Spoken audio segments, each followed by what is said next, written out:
Hello everyone, good evening. आप सभी को नमस्कार। मैं रंजीत सिंह इंडियन पाठशाला में आप सभी का स्वागत करता हूं। और कैसे हैं दोस्तों आप सभी? बढ़िया। पढ़ाई कैसी चल रही है? कैसी तैयारी चल रही है? आपका एग्जाम बहुत ही नज़दीक आ चुका है। तो जैसा कि हमने पिछली क्लास में पढ़ा था मैथ की पेडागोजी के 25 क्वेश्चन, आज मैं फिर से लाया हूँ मैथ के 25 क्वेश्चन पेडागोजी के, जो अगर आप इनको पढ़ोगे तो एग्जाम में काफ़ी हेल्प मिलेगी आपसे। चलिए, तो आज का टॉपिक है आपका, ये ना टॉपिक वाइज है। और इसका आज का टॉपिक जो है कि इसमें दिया गया पहला क्वेश्चन है कि गणित एक ऐसा विषय है जो मानसिक शक्तियों को प्रशिक्षित करने का अवसर प्रदान करता है तथा एक सुसुप्त आत्मा में चेतना एवं नवीन जागृति उत्पन्न करने में कौशल का विकास करता है। ये कथन किसका? प्लूटो, स्किनर, रिस्क या हार्वर्ड। यानी ये आपका जो कथन है ये प्लूटो का कथन है ना। ऑप्शन नंबर ए इसका ठीक होगा। ये बिल्कुल बेसिक थ्योरी का क्वेश्चन है, इस पर डायरेक्टली बस हमें राइटर का नाम याद होना चाहिए, साइन इसका। ठीक है, अगला क्वेश्चन है कि गणित शिक्षण में पाठ्यक्रम का निम्न में से कौन सा महत्व नहीं है? गणित शिक्षण में पाठक का निम्न महत्व नहीं है। नवीन विचारों की जानकारी देना, अभ्यास हेतु मनोवैज्ञानिक, देखो नवीन विचारों की जानकारी देना, अभ्यास हेतु मनोवैज्ञानिक आवश्यकताओं की पूर्ति हेतु शिक्षण सामग्री के रूप में। यानी हम इसमें कहेंगे मनोवैज्ञानिक आवश्यकताओं की पूर्ति, यानी साइकोलॉजिकल इसमें नहीं होगा। बाकी का गणित के सारे क्वेश्चन ऑप्शन बिल्कुल ठीक है। ऑप्शन नंबर 3 हमारा सही होगा। इसमें पूछा महत्व नहीं है, तो नहीं, ये कौन सा? मनोवैज्ञानिक आवश्यकताओं की पूर्ति हेतु, यानी साइकोलॉजी का तो साइकोलॉजी में जाएगा, महत्व नहीं। ठीक है, अगला सवाल है कि निम्न में से कौन सा गणित, एक सेकेंड,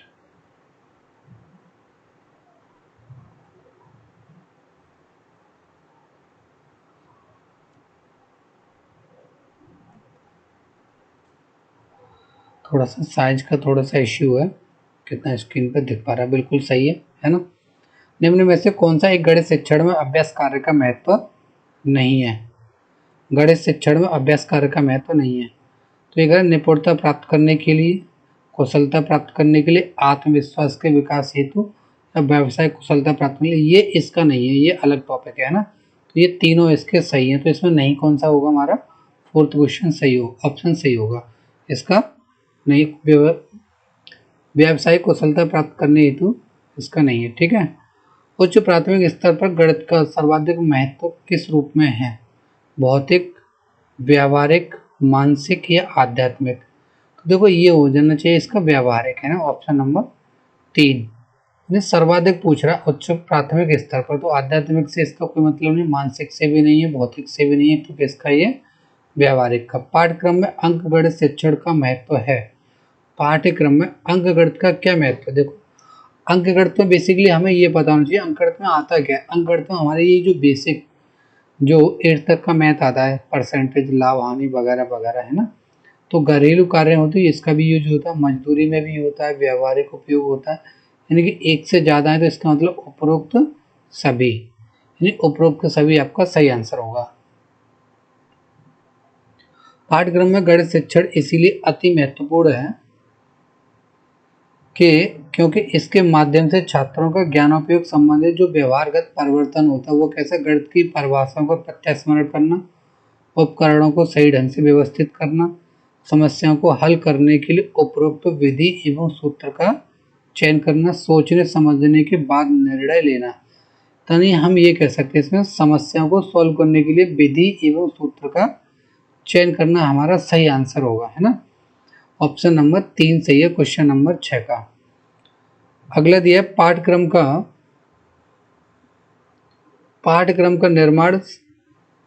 निर्माण का सिद्धांत निम्न में से कौन सा है?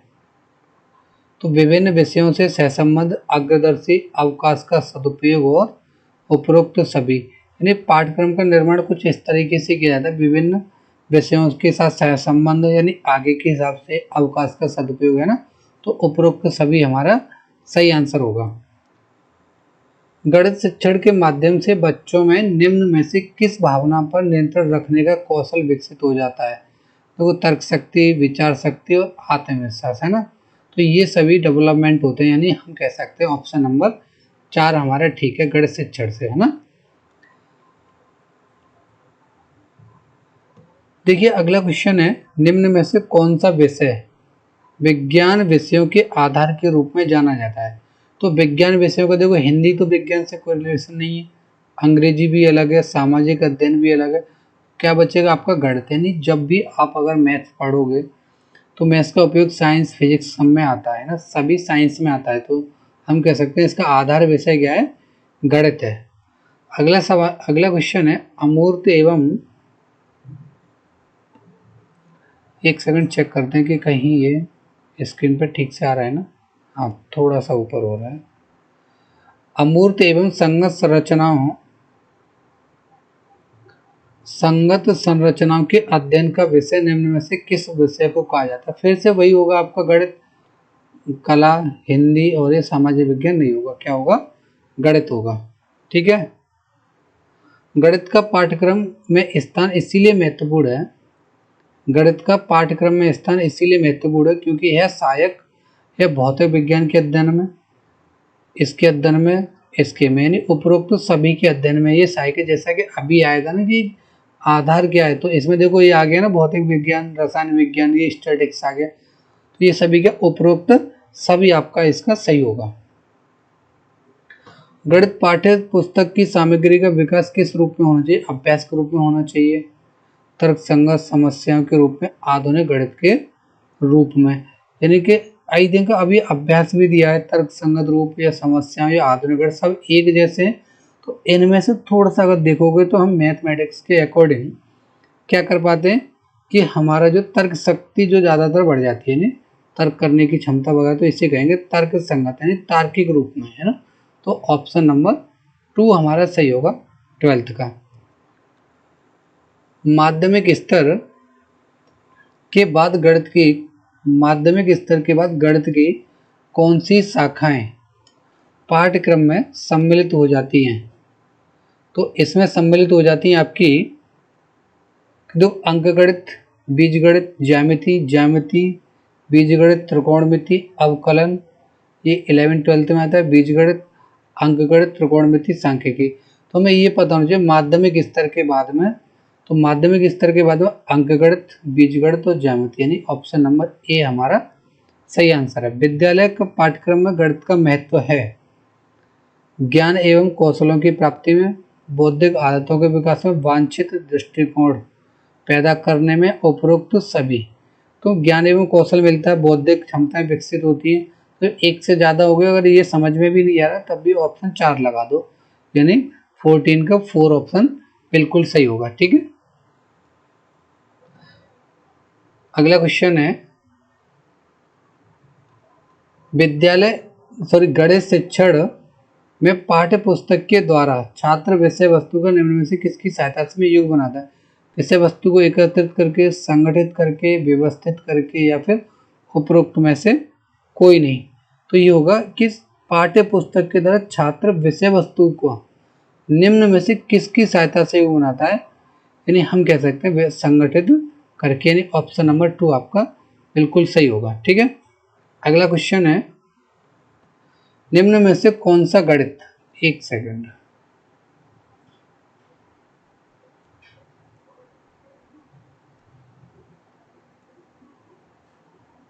ठीक है,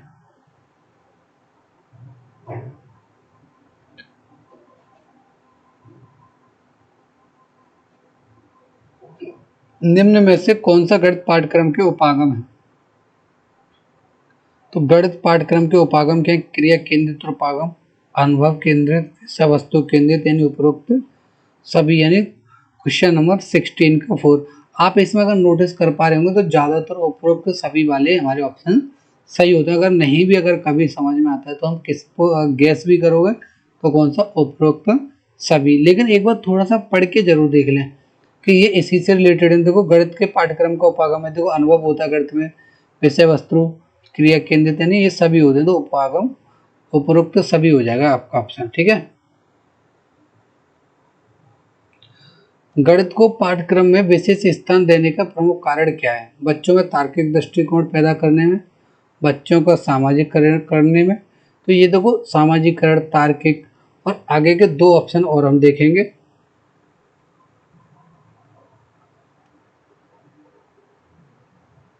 तीसरा बच्चों का चरित्र के विकास करने में, यानी ये आ जाएगा उपरोक्त सभी, यानी ऑप्शन नंबर 4 आपका करेक्ट आंसर है। ठीक है। वर्तमान में पाठ्यक्रम का दोष है, क्या दोष है वर्तमान में पाठ्यक्रम का? कि पुस्तकीय ज्ञान पर बल, पुस्तकीय ज्ञान पर बल, हाँ ये भी ठीक है, पुस्तकों पे ही ज्यादा बल, विषयों में सहसंबंध का अभाव, ये भी ठीक है, लचीलेपन का अभाव, यानी उपरोक्त सभी हमारा सही आंसर होगा। ठीक। अगला सवाल है, कक्षा में गणित शिक्षण के साथ साथ आयोजित की जाने वाली मासिक परीक्षाओं की आवश्यकता होती है। इंपोर्टेंट है, कई बार आया हुआ है इस तरह का क्वेश्चन, कई बार आपको देखने को मिलेगा एग्जाम में। छात्रों की कमजोरी दूर करने के लिए, वैसे देखो ये भी ठीक हो सकता है, लेकिन छात्रों की कमजोरी दूर करने के लिए हम परीक्षा से छात्रों की कमजोरी दूर नहीं होगी, हमारी छात्रों की जो कमजोरी जो दूर होगी वो उनको बार बार समझाने से, कंसेप्ट क्लियर कराने से। ठीक है। तो ये नेगेटिव में जाएगा। छात्रों को वार्षिक परीक्षा उत्तीर्ण कराने के लिए, ये भी नहीं है, हमारा मतलब है ही नहीं परीक्षाएं देना, हमारा मतलब है विकास करना। ठीक है। छात्रों को अधिक से अधिक अभ्यास कार्य करवाने हेतु, तो छात्रों की गणित विषय के प्रति रुचि बढ़ाने के लिए, यानी ऑप्शन नंबर आपका, छात्रों को अधिक से अधिक अभ्यास यानी ये करेंगे तो ये ज़्यादा बेटर रहेगा, ऑप्शन नंबर 3। ठीक है। गणित विषय की रुचि होगी, इससे मतलब नहीं, जब समझ में आएगा तो अपने आप ऑटोमेटिक रुचि बढ़ेगी, तो परीक्षाओं से कम संबंध है, जबकि ये अधिक से अधिक अभ्यास। जब अगर आप परीक्षाएं लेंगे तो इससे क्या होगा कि बच्चा ज़्यादा से ज़्यादा चीज़ों को रिवाइज करेगा परीक्षा की तैयारी करने के लिए। तो हम क्या करेंगे, अधिक से अधिक अभ्यास कराने के लिए। ठीक है। अगला ऑप्शन है इसका, अगला क्वेश्चन है, गणित का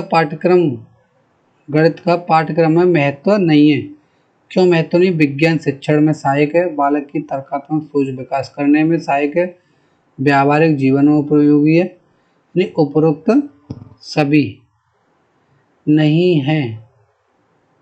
तो उपरोक्त सभी, ये मुझे थोड़ा सा और लग रहा है इसका क्वेश्चन, यानी महत्व होना चाहिए, नहीं व्यावहारिक जीवन में उपयोगी, बालक की तर्कात्मक सोच विकास करने में, ये सब में यूज होता है, तो ये नहीं, थोड़ा सा और लग रहा है। देखिए नहीं, इसका ऑप्शन है उपरोक्त सभी सही होगा। देखिए लास्ट ईयर के एग्जाम्स में जो पूछे गए ये क्वेश्चन है, इनको देखो, एनसीएफ 2005 मानता है कि गणित में सोचने एवं तर्क का एक निश्चित तरीका निहित है। तो हम क्या करेंगे, उसे पढ़ाने की विधि, आंकिक प्रश्नों को हल करने के लिए विद्यार्थियों को निर्धारित सूत्र बताना, पाठ्य पुस्तकों में प्रस्तुत सामग्रियों को लिखने का तरीका, कक्षा के लिए चुने गए क्रियाकलाप एवं अभ्यास। तो हम इसमें कहेंगे कि उसे पढ़ाने की विधि, ये कह रहे हैं कि इनमें से कौन सा पालन नहीं करता है, पढ़ाने की विधि, अंकित प्रश्नों को हल करने के लिए विद्यार्थियों को निर्धारित सूत्र बताना, पाठ्य पुस्तकों में सामग्रियों के लिए, यानी अगर आपने एनसीएफ 2005 पढ़ा तो उसके बारे में आप लगा पाओगे। ऑप्शन 2 आपका ये बिल्कुल सही होगा। ठीक है। अगला क्वेश्चन है, एनसीएफ 2005, तो गणित में चिंतन और तर्कणा का एक तरीका शामिल होता है, तो इसे दृष्टिकोण को किसके द्वारा प्राप्त किया जा सकता है? विद्यार्थियों को विशेष कोचिंग देना, खोजबीन एवं उपायों का प्रयोग करना, हस्तचालक संकल्पनाओं वास्तविक जीवन से जोड़ना, ये बेटर है ना? तो गणित की सभी पाठ्य पुस्तकों का ये भी ठीक नहीं, ऑप्शन नंबर 2 ठीक है। विशेष कोचिंग यानी कोचिंग के लिए अलग से मनाही रहती है।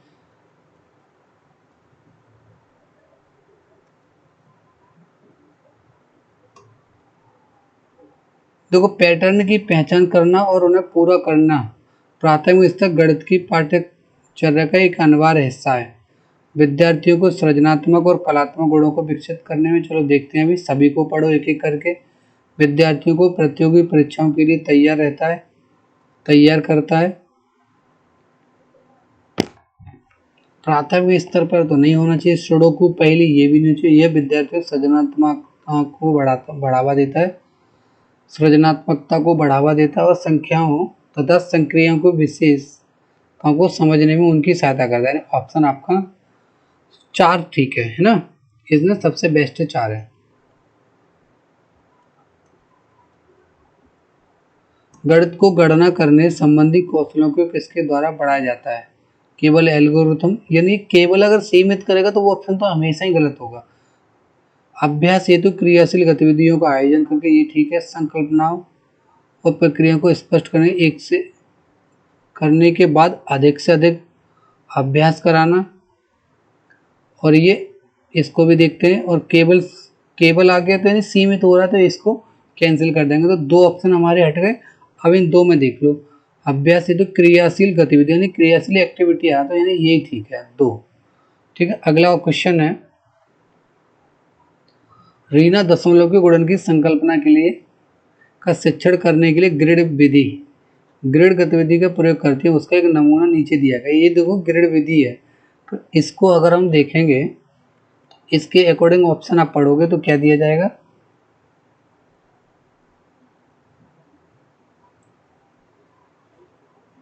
देखो इसमें पूरे ऑप्शन दिखाई नहीं दे रहे, देखते हैं हमारा क्या कि संकल्पनात्मक ज्ञान और समस्या समाधान पर ज़्यादा बल दे रही है, प्रक्रमणशील पर कम, प्रक्रमणशील ज्ञान पर कम, सीखने के परंपरागत उपागमों का प्रयोग कर रही है, समस्या समाधान कौशल के विकास पर बल दे रही है। ये ठीक होगा आपका पहला, ये सभी गलत होंगे। ठीक है, तो आपको आई होप समझ में आए होंगे 25 के 25 क्वेश्चन, और इनको एग्जाम में जाने से पहले एक बार जरूर रिवाइज कर लें, 1-2 बार, जिससे कि आपकी पेडागोजी में ना काफ़ी हेल्प हो जाएगी इससे।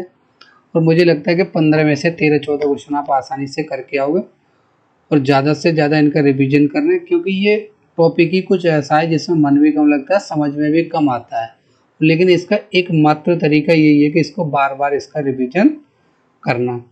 थैंक यू सो मच, मिलते हैं नेक्स्ट क्लास में, और आप इसको रिवीजन जरूर करें।